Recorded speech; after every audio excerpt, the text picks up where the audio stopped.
সর্দার বল্লভভাই প্যাটেলের জন্মদিনের সপ্তাহটিকে দেশজুড়ে সতর্কতা সচেতনতা সপ্তাহ হিসেবে পালন করা হয়েছে। 27 অক্টোবর থেকে 2 নভেম্বর পর্যন্ত এই কর্মসূচি উদযাপিত হচ্ছে বিভিন্ন দপ্তর ও প্রতিষ্ঠানে। এরই অংশ হিসেবে বুধবার অভয়নগরে ত্রিপুরা গ্রামীণ ব্যাংকের প্রধান কার্যালয়ে এক রক্তদান শিবিরের আয়োজন করা হয়। উপস্থিত ছিলেন রাজ্য সরকারের স্বাস্থ্য ও পরিবার কল্যাণ দপ্তরের সচিব কিরণ গিত্তে, ত্রিপুরা গ্রামীণ ব্যাংকের general manager Venkatesh V, Punjab national ব্যাংকের ভিজিল্যান্স অফিসার প্রশান্ত কুমার সহ অন্যান্য বিশিষ্ট অতিথিরা। অনুষ্ঠানে বক্তব্য রাখতে গিয়ে স্বাস্থ্য সচিব কিরণ গিত্তে এই সপ্তাহ উদযাপনের মূল উদ্দেশ্য তুলে ধরেন। ত্রিপুরা গ্রামীণ ব্যাংকের জেনারেল ম্যানেজার ভেঙ্কটেশ ভি বলেন, রক্তদান শিবিরের আয়োজন ব্যাংকের কর্মীদের সামাজিক দায়বদ্ধতার প্রতিফলন।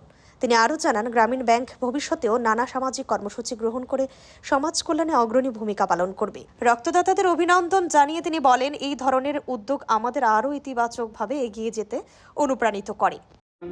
हमारे राज्य का जो जीडीपी है वो 2 गुना हो गया है। इस साल जो 24-25 में करीब 92,000 करोड़ ये हमारे स्टेट का जीडीपी है और पर कैपिटा इनकम करीब अभी 2 lakh per capita per annum हुआ है। तो इसमें बैंकों की बहुत बड़ी भूमिका रही है, विशेष करके जो हमारे एंटरप्रेन्योर्स हैं, जो हमारे सेल्फ हेल्प ग्रुप के मेंबर्स हैं, जो इकोनॉमिक एक्टिविटी में कंट्रीब्यूट करते हैं, उनको सपोर्ट करने के लिए, उनके प्रोजेक्ट को सैंक्शन करने के लिए राज्य में जो इंडस्ट्रीज आ रही है, इन्वेस्टमेंट्स आ रहे हैं।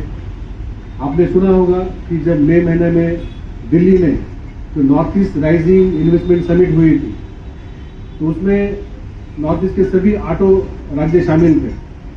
तो वहाँ पे जो टोटली MOU जो साइन हुए थे वो थे 30,000 करोड़। उसमें से 50% सिर्फ त्रिपुरा के लिए इन्वेस्टर्स सामने आए थे, लेकिन वो इन्वेस्टमेंट तब तक ग्राउंड पर नहीं उतरेगा, तब तक वो यहाँ पे प्रोजेक्ट में रूपांतर नहीं होगा जब तक कि बैंक उनको सपोर्ट ना करे। चाहे हमारे जो PM विश्वकर्मा एक स्कीम है, जहाँ पे ट्रेडिशनल आर्टिस्ट जो है उनके पास जो कला है उसको हम लोग अभी कमर्शलाइज करना चाहते हैं।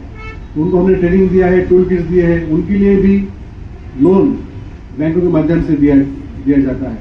चाहे स्ट्रीट वेंडर्स हो या हमारे जो माइक्रो एंटरप्रेन्योर्स, जो प्रधानमंत्री एम्प्लॉयमेंट गारंटी स्कीम हो, राज्य के स्वावलंबन हो, तो उसमें ये सभी को प्रोत्साहन देना ये बैंकों का काम है और आप बहुत अच्छे तरीके से काम कर रहे हैं। जो लोग यहाँ पे मैनेजर्स और सीनियर ऑफिसर्स हैं, उनको मैं अनुरोध करता हूँ कि जब आप कोई भी प्रोजेक्ट इवेल्युएट करते हैं तो त्रिपुरा में ये प्रोजेक्ट कैसे सक्सेसफुल होगा, ये बैंक भी उनको अच्छे सजेशन एडवाइस दे सकते हैं, क्योंकि आपका भी उतना ही तजुर्बा एक्सपीरियंस होता है। और उस प्रोजेक्ट को आप निगेटिवली ना देखें, क्योंकि त्रिपुरा जैसे रिमोट और नॉर्थ ईस्ट में जहाँ कम्युनिकेशन, ट्रांसपोर्टेशन, रिसोर्सेज की कमियाँ हैं, वहाँ पे कोई भी प्रोजेक्ट करने में यहाँ पे काफ़ी समस्या आती है, काफ़ी चैलेंजेस का सामना करना पड़ता है। इसलिए ही राज्य सरकार और केंद्र सरकार की बहुत सारी योजनाएं हैं जिसमें 50% तक सब्सिडी दी जाती है। वो सब्सिडी माने एक वायबिलिटी गैप फंडिंग है, एक रिस्क शेयरिंग भी है। जबकि राज्य सरकार, केंद्र सरकार कोई प्रोजेक्ट में रिस्क शेयरिंग में उतरता है तो बैंकों का काम है कि उसको अप्रिशिएट करना, कि जब सरकार 50% सब्सिडी दे रही है, मतलब सरकार जानती है कि ये प्रोजेक्ट करने में काफ़ी सारी दिक्कतें हैं, इसको प्रॉफिटेबल करने में, इसको फिजिबल करने में सरकार हाथ आगे बढ़ाती है। रिपोर्ट अभिराम 24x7।